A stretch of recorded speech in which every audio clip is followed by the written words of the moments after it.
We read The Killing Dance by Laurell K. Hamilton. It is narrated by Kimberly Alexis.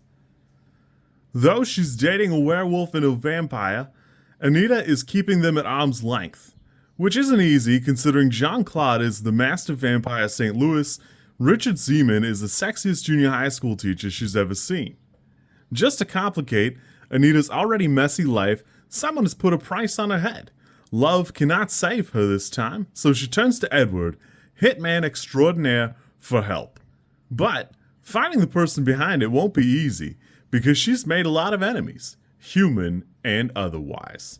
I will admit, for me, I really wasn't done with some of the characters we had in The Bloody Bones. There's a handful of them that, the crazy vampire, the vampire monster thing, the fairy guy. There's a lot of stuff going on in Bloody Bones, and I don't know. I would have gone for more of them, but at the end of the day, they probably run their course. The right answer is they probably have run their course, so it's hard to really hold it against Laurell K. Hamilton as offering them. I felt the same way about like Nicolaus and some of the other ones, the Earth Mover. So it kind of is what it is. This very much feels like more Richard's book in a lot of ways than it is Jean-Claude's, and that's fine. I am still really enjoying the tete-a-tete of the three of them, but I will admit this is finally the book where it kind of comes to a head. I will say, as like kind of a warning, I'm sure nobody's watching this, but Gabriel's a rapist. Like, if you can't handle that, it's clear actually a couple books ago that that's what Gabriel is when Raina and he are making snuff films. So it just is like, this is definitely the book where it kind of takes a turn and you're presented with it kind of in a first person situation, and it's very different from Anita horrifically watching it on a tape in a hotel room far removed from it. So there is that element of it, but I don't know. I will admit, Laurell K. Hamilton doesn't really shy away from it. It actually does seem like something real bad is going to happen. I'm actually surprised how far it goes, because it's really the first time somebody has gotten that sexually aggressive in an untoward manner and like a rapey manner with Anita. So there's that. If you're wondering, there's that.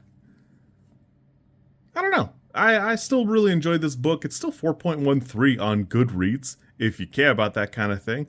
So it's rated pretty well. I actually had a pretty good time with this. It's got some interesting twists and turns. I always like seeing Edward. I don't know about his weird friend, and I guess it doesn't matter that much, but I don't know, had a pretty good time with this. I'd be interested to see, like I said, in Bloody Bones, it feels like we're getting just the hints of something really interesting and deep in some of the characters that go away, but it's probably the right choice. Like, at the end of the day, it's probably the right choice, because the characters she runs into are all stepping up their power. The vampire is changing into something where, I don't know, seems like she might be running around in daytime if you're not careful. So there's stuff like that. So it's kind of interesting to see. It's interesting to check out. And I had a pretty good time with this. I still really enjoyed The Killing Dance. It does advance the relationships.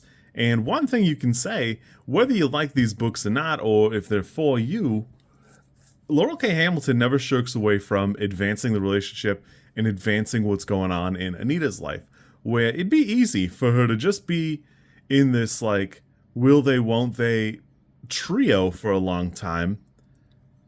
She really doesn't do that. They have a relationship, and it seems like it's been going on for a little while. I think in this case, it's probably been going on for 6 to 8 months. There is a timeline somebody put on the Wikipedia. I haven't looked at it, but there is a timeline you could actually verify where, because Anita references some of the events of other books or when something happens, so you could get a pretty good grasp on it. I think this is all pretty well put together. We're having some pretty interesting dynamic just between Jean-Claude, Anita, and Richard in this triumvirate thing. I don't know, I had a good time with this. It's pretty fun, pretty interesting. I like this. I had a good time with this. I'm now starting, gosh, I can't see it. Bird's Offerings. We're moving on to Bird Offerings, and we'll see how this plays out. That was number 6, and we're on to 7.